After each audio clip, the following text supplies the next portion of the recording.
விருந்துக்கும் Vim ஒரு கரண்டி போதும். புதிய விம் ஒரு கரண்டியில் சிறப்பான சிக்கனம். வவுனியா நகரிலிருந்து 18 கிலோமீட்டர் தொலைவில் அமைந்திருக்கின்ற 5 ஏக்கர் 9 பரப்பு நிலப்பரப்பை கொண்ட இந்த மாபெரும் காணி விற்பனைக்குள்ளது.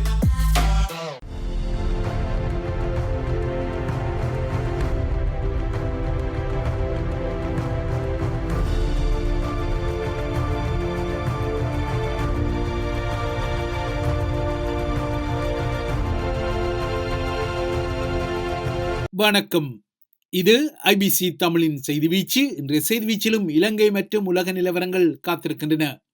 தமிழர் பகுதிகளின் உள்ளூராட்சி தேர்தல் களத்தில் ஒரு சூடான நிலையும் காய்ச்சலும் பிடித்திருப்பதையும், அதேபோல குறிப்பிட்ட சிலர் மீதான தனிநபர் தாக்குதல்கள், சீரடிப்பு கருத்துக்கள் மற்றும் வசைபாடல்கள் குறித்த அதிர்வுகளும் ஈழத்தமிழர்களின் ஊடக பரப்புகளிலும் சமூக வலைத்தள பரப்புகளிலும் தொடர்வதையும் கண்டுகொள்ள முடிகிறது.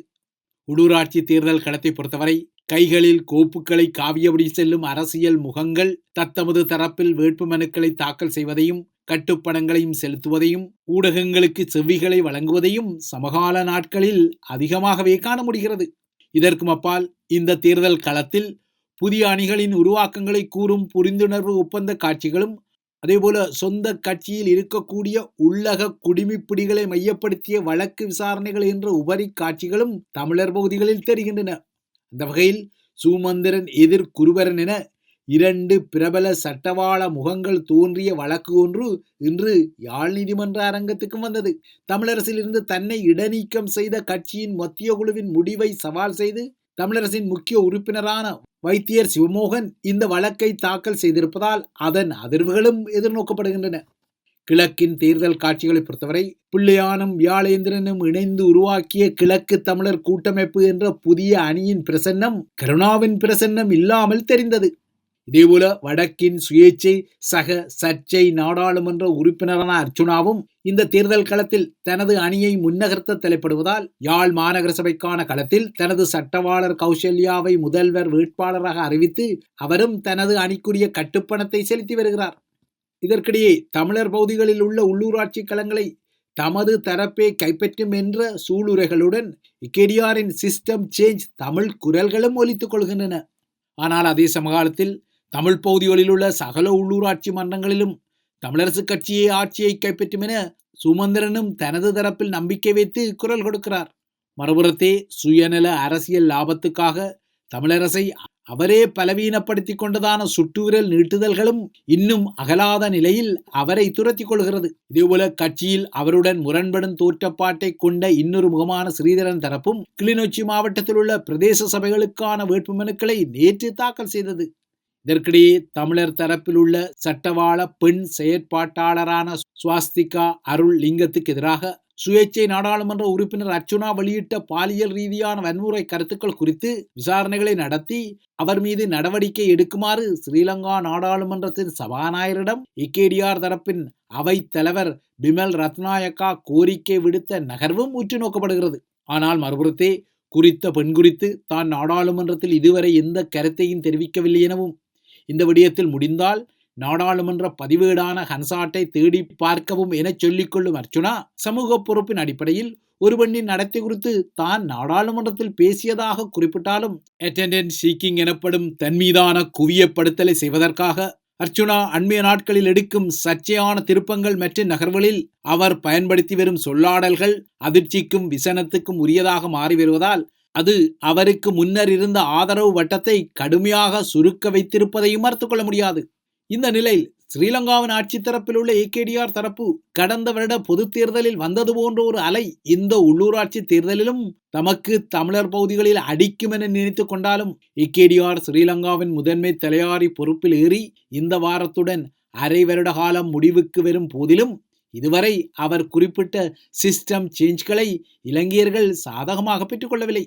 மாறாக காலையும் மாலையும் பாதாள உலக கும்பல்களின் துப்பாக்கி வேட்டுக்கள் ஆங்காங்கே தீர்க்கப்படும் சம்பவங்கள் உட்பட்ட நல்வாய்ப்பற்ற சம்பவங்கள் தான் நீட்சியடைகின்றன. அந்த வகையில் நேற்று காலை தென்பகுதியில் உள்ள பத்தேகம பகுதியில் பாதாள உலக கும்பலின் துப்பாக்கிச்சூடு ஒலிக்க, நேற்று மாலை கொழும்பு கிராண்ட் பாஸ் பகுதியில் இடம்பெற்ற துப்பாக்கிச்சூட்டு சம்பவத்தில் 2 காயமடைந்தனர். எனினும் உள்ளூராட்சி தேர்தல் களம் வருவதால் சில நுகர்வுப் பொருட்களின் விலைகளை குறைத்து மக்களுக்கு சாதக நிலைமைகளை உருவாக்கிக் கொள்வதான காட்சிப்படுத்தல்களை அரசாங்கம் செய்து கொள்வதன் அடிப்படையில் சதோச நிறுவனத்தால் விற்கப்படும் சில நுகர்வுப் பொருட்களின் விலைகள் இன்று முதல் குறைக்கப்பட்டுள்ளதான செய்திகள் வருகின்றன. ஆனால் அதே சமகாலத்தில் எதிர்வரும் 1ஆம் தேதி முதல் இறக்குமதி செய்யப்பட்ட பால்மாவின் விலை 50 ரூபாவால் அதிகரிக்கப்படும் என்ற இன்னொரு பாதக செய்தியும் இன்று வந்தது. இந்த பின்னணியில் பட்டளந்த ஆணைக்குழு என்ற அங்குசத்தால் யானை முகாம் தலைவரான ரணில் விக்ரமசிங்கவை அடிபணிய வைக்க முடியாதெனவும் இந்த அறிக்கையை வைத்து ரணிலை கைது செய்வதோ அல்லது அவரது குடியுரிமையை பறித்துக் கொள்வதோ சாத்தியமற்ற ஒரு நகர்வென ஒரு காலத்தில் ராஜபக்சேக்களின் அல்லக்கை முகாமில் பங்கெடுத்த உதய கம்பன்பில என்ற வகையரா தொகையரா முகமும் குரல் கொடுத்துள்ளது. தற்போது ஏகேடி தரப்பு இந்த பட்டளந்த ஆணைக்குழுவின் அறிக்கையை ஒரு அரசியல் துருப்புச்சீட்டாக்கிக் கொள்ள முனையும் அதே சமகாலத்தில் அதே ஆணைக்குழுவின் அறிக்கையின் 3வது அத்தியாயத்தில் ஜேவிபியின் கிளர்ச்சி காலத்தில் இடம்பெற்ற வன்முறைகள் குறித்து பேசப்படுவதால் ஏகேடிஆர் அரசாங்கம் இந்த அறிக்கையை ஏற்றுக்கொண்டால் அது தொழில்நுட்ப ரீதியாக தமது ஜேவிபியின் வன்முறைகளையும் ஏற்றுக்கொள்வதாக அமையும் என்பது கம்பன்பிலவின் வாதம். இதற்கிடையே சந்திரிகா உருவாக்கிய இந்த ஆணைக்குழுவின் அறிக்கை ஒருபோதும் நாடாளுமன்றத்தில் முன்வைக்கப்படவில்லை என கூறப்பட்டாலும் 2001ஆம் ஆண்டு மார்ச் மாதம் 29ஆம் தேதி இந்த அறிக்கையை அப்போதைய அமைச்சர் விஜயபால மெண்டிஸ் சபையில் முன்வைத்ததாகவும் இந்த விடயத்தில் இப்போது பொய்கூறிக்கொள்ளும் ஏகேடிஆர் அரசாங்கம் வேண்டுமானால் அன்றைய நாளில் நாடாளுமன்ற பதிவுகளை கூறும் ஹன்சாட் பதிவை எடுத்து அதன் 1581வது பக்கத்தை புரட்டினால் பட்டளந்த ஆணைக்குழுவின் அறிக்கை நாடாளுமன்றத்தில் சமர்ப்பிக்கப்பட்டதற்கான சாட்சியை பெறலாம் எனவும் கம்பன்பிலவின் புதிய கதை வந்திருக்கிறது. ஆகமொத்தம் பட்டளந்த ஆணைக்குழுவின் அறிக்கையின் அடிப்படையில் ரணிலை ஒன்றும் செய்ய முடியாதென்பதே இவ்வாறான கருத்துக்களின் அடிநாதமாக இருப்பதை அவதானித்துக் கொள்ள முடிகிறது. ஆனால் பட்டளந்த போன்ற பனிப்பாறை கூர்முனைகளை ஏகேடிஆர் அரசாங்கம் தமக்குரிய அரசியல் ஆதாயங்களுக்காக சுட்டிக்காட்ட தலைப்பட்டாலும் இந்த கூர்நுனியின் அடிப்பாகத்தில் இருக்கும் பெரும் பனிப்பாறை தமிழர் தாயகத்தை மையப்படுத்தியே இருக்கின்றது. ஆனால் அவ்வாறாக ஒரு யதார்த்தம் இருந்தாலும் அந்த பாறையை ஜேவிபியின் உள்ளுடன் கொண்ட ஏகேடிஆரின் தற்போதைய திசைகாட்டி அரசாங்கம் நிச்சயமாகவே கண்டுகொள்ளப் போவதில்லை. அதேபோல தமிழர்களின் முற்றங்களில் இடம்பெற்ற பெரும் குற்றங்களுக்குரிய நீதியையும் அந்த தரப்பு வழங்கிக் கொள்ளும் திடத்தை கொண்டதாகவும் இருந்ததில்லை. ஏனெனில் பயங்கரவாதத்துக்கு எதிரான போர் என்ற அடிப்படையில் கொழும்பால் கட்டமைக்கப்பட்ட தமிழர் மீதான இன அழிப்பின் ஒரு அங்கம் என்பதால் இந்த விடயத்தில் எப்போதுமே கொழும்பு அதிகார மையங்கள் முன்னகரப் போவதில்லை என்பது தமிழர்கள் கண்ணார கண்டுகொள்ளும் ஒரு விடயம்.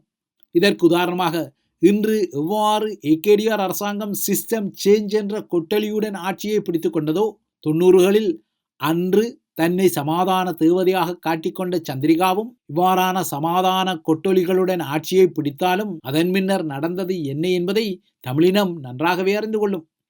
80களின் பிற்பகுதியில் ஐக்கிய தேசிய கட்சியின் ஆட்சி காலத்தில் இடம்பெற்ற படுகொலைகள் மீதான விசாரணைகள் என்ற அடிப்படையில் 90களில் இலங்கையின் சமாதான தேவதையாக காட்டப்பட்ட சந்திரிகா தனது ஆட்சி பொறுப்பை ஏற்றவுடன் சில காட்சிப்படுத்தல்களை செய்தார்.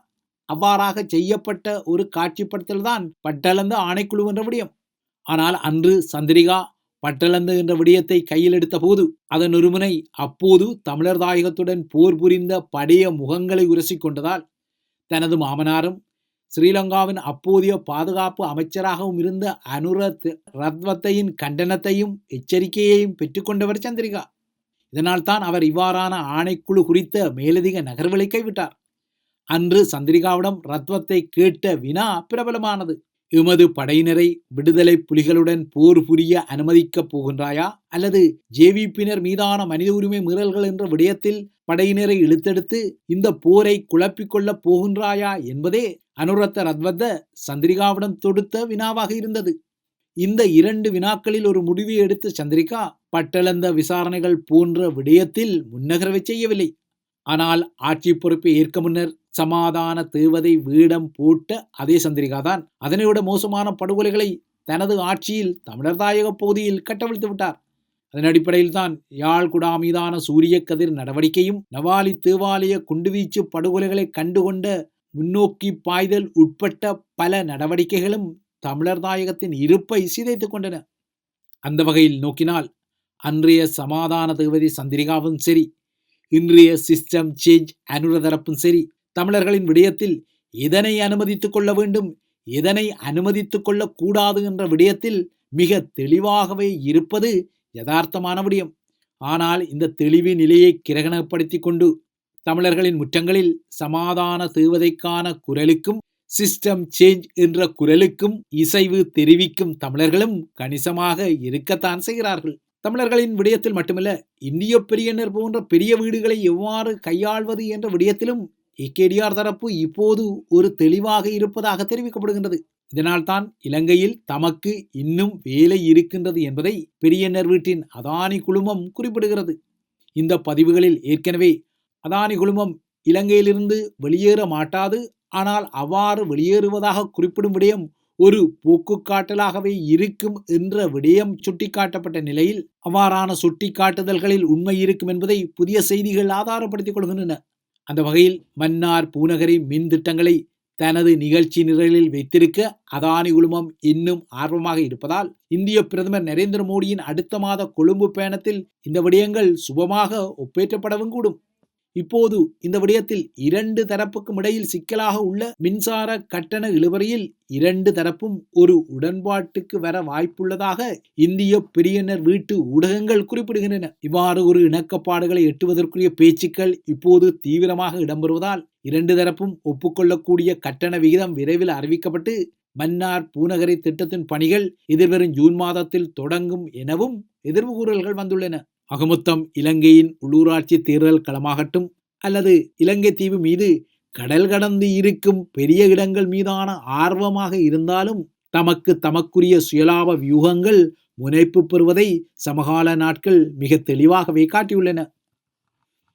இவை இலங்கையை மையப்படுத்திய விடயங்கள். அடுத்து உலக நிலவரங்களை நோக்கிக் கொண்டால், இஸ்ரேல் ஹமாசுடனான போர் நிறுத்தத்தை முறித்துக் கொள்ளும் வகையில் இன்று காலை காசாவில் மீண்டும் பெரும் குரூரமான வான்தாக்குதல்களை நடத்தி பேரழிவை ஏற்படுத்தியுள்ளது.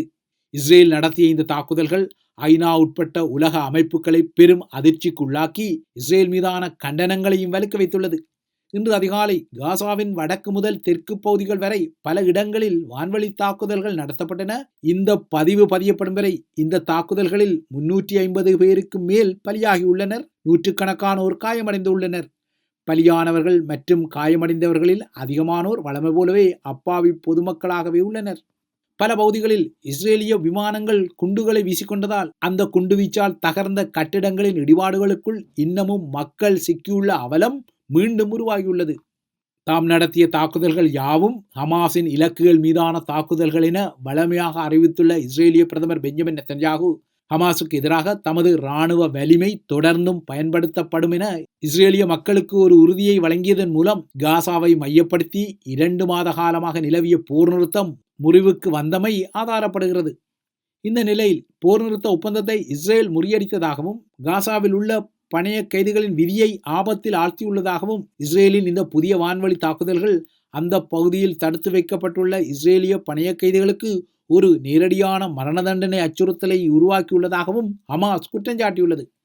ஆனால் இதேவேளை ஹமாஸ் பணைய கைதிகளை விடுவிக்க மறுத்து அனுசரணை சலுகைகளை நிராகரித்ததாக பதிலுக்கு இஸ்ரேலும் குற்றம் சாட்டியுள்ளது. இஸ்ரேல் இன்று அதிகாலை இந்த தாக்குதலை நடத்துவதற்கு முன்னர் இஸ்ரேலின் உயர்மட்டம் ட்ரம்ப் நிர்வாகத்துடன் ஆலோசனைகளை நடத்தியமையும் ஆதாரப்பட்டுள்ளது. அந்த வகையில் இன்றைய தாக்குதல்கள் அமெரிக்காவின் ஆதரவுடன் தான் நடத்தப்பட்டுள்ளன. இந்த தாக்குதலை அடுத்து ஹமாஸ், ஹவுத்திகள் போன்ற அமெரிக்காவை பயமுறுத்த முனையும் அனைத்து அமைப்புகளும் எதிர்வரும் நாட்களில் ஒரு விலையை காண்பார்கள் எனவும் இவர்களை ஆதரிக்கும் எல்லா நரகங்களும் உடைந்து விழும் எனவும் வெள்ளை மாளிகை குறிப்பிடுகிறது. இஸ்ரேலுக்கும் ஹமாஸுக்கும் கடந்த ஜனவரி 19 முதல் போர் நிறுத்தம் ஆரம்பித்த நிலையில் இன்று அதிகாலை இஸ்ரேல் நடத்திய தாக்குதலின் மூலம் அது முறிவடைந்துள்ளது. இரண்டு தரப்புக்கும் இடையில் ஒப்புக்கொள்ளப்பட்ட போர் நிறுத்த ஒப்பந்தத்தின் 2ஆம் கட்டம் தற்போது நடைமுறைக்கு வரவுள்ள நிலையில் அந்த நடைமுறையில் இஸ்ரேலிய துருப்புக்கள் காசாவிலிருந்து முழுமையாக வெளியேற வேண்டிய ஒரு நியதி இருப்பதால் இவ்வாறான ஒரு நிலைமையை தவிர்ப்பதற்காகவே இஸ்ரேல் வலிந்து இந்த போர் நிறுத்தத்தை முறிவடைய வைத்ததான விசனங்கள் வெளிப்பட்டுள்ளன. இன்று அதிகாலை இந்த போர் நிறுத்தத்தை தனது தாக்குதல்கள் மூலம் முறித்துக் கொண்ட இஸ்ரேல் காசாவுக்கு இனிமேல் மனிதாயமான உதவிகளை வழங்காது எனவும் அதனை தடுத்து கொள்ளும் எனவும் எதிர்பார்க்கப்படுகிறது. இஸ்ரேலிய பிரதமர் பெஞ்சமின் நெத்தன்யாகு உள்நாட்டு பாதுகாப்பு சேவையான ஷின் பெத்தின் தலைவரை பணி நீக்கம் செய்வது ஒரு அரசியல் சர்ச்சையாக உருவாகி அவருக்கு எதிரான போராட்டங்களை அணிதிரட்ட வைத்துள்ள நிலையில் காசா மீதான தாக்குதல்கள் நடத்தப்பட்டுள்ளன. இஸ்ரேலின் வெளிநாட்டு உளவு பிரிவாக மொசாட்டும் உள்நாட்டு உளவு பிரிவாக சின்பெத்தும் செயற்படும் நிலையில் சின்பெத் சேவையின் தலைவரை நெத்தன்யாகு அடிக்கடி விமர்சித்து சின்பெத்தின் பாதுகாப்பு குறைபாடுகளை விமர்சித்து வரும் நிலையில் சின்பெத்தின் தலைவரை அவர் பதவி நீக்கம் செய்ய முயற்சித்த நிலையில் காசா மீதான தாக்குதல் இந்த பதவி நீக்கத்தை திசை திருப்பும் வகையில் நடத்தப்பட்டதாக கருதப்படுகிறது. இறுதியாக உலகின் இன்னொரு முக்கிய செய்தியான அமெரிக்க அரசு தலைவர் ட்ரம்புக்கும் ரஷ்ய அரசு தலைவர் விளாடிமிர் புட்டினுக்கும் இடையிலான தொலைபேசி பேச்சுக்கள் மீதான ஒரு பார்வையை பதித்துக் கொண்டால், உக்ரைனிய போரை முடிவுக்கு கொண்டு வருவதற்காக டொனால்ட் ட்ரம்பும் புட்டினும் இன்று செவ்வாய்க்கிழமை தொலைபேசியில் பேச உள்ளார்கள். உக்ரைன் மீதான பேச்சுவார்த்தைகளை விளாடிமிர் புட்டின் தடுத்துக் கொள்வதான செய்திகள் வெளிக்கிளம்பிய நிலையில் ட்ரம்ப் அவருடன் உக்ரைனிய போரை மையப்படுத்தி இந்த பேச்சுக்களை நடத்த உள்ளார். டொனால்ட் ட்ரம்ப் அமெரிக்க அரசு தலைவராக பொறுப்பேற்றது முதல் இதுவரை புட்டினுடன் அதிகாரபூர்வமாக ஒரே ஒரு தொலைபேசி உரையாடலை மட்டுமே நடத்தியிருந்தார். அந்த உரையாடல் கடந்த மாதம் 12ஆம் தேதி இடம்பெற்றிருந்தது. இன்று அவர்கள் இருவரும் 2வது முறையாக தொலைபேசியில் பேச உள்ளனர். இன்றைய பேச்சுக்களின் போது உக்ரைனில் ஒரு போர் நிறுத்தத்தை உருவாக்கிக் கொள்வதற்கான ரஷ்யாவின் ஆர்வம் குறித்து தெளிவான ஒரு நிலைப்பாட்டை ட்ரம்ப் பெற முயற்சிப்பார் என எதிர்பார்க்கப்படுகிறது. இந்த நிலையில் ட்ரம்புக்கும் புட்டினுக்கும் இடையிலான பேச்சுக்களின் மூலம் ஐரோப்பா மீண்டும் ஒரு சவாலை சந்திக்கும் என்ற குறுகுறுப்பால் ஐரோப்பிய தலைவர்கள் ட்ரம்ப் புட்டின் பேச்சின் முடிவுகள் மீது கண் வைத்திருப்பதும் தெரிகின்றது. இவைதான் ஐபிசி தமிழின் செய்தி வீச்சு. தொடர்ந்தும் ஐபிசி தமிழுடன் இணைந்திருங்கள்.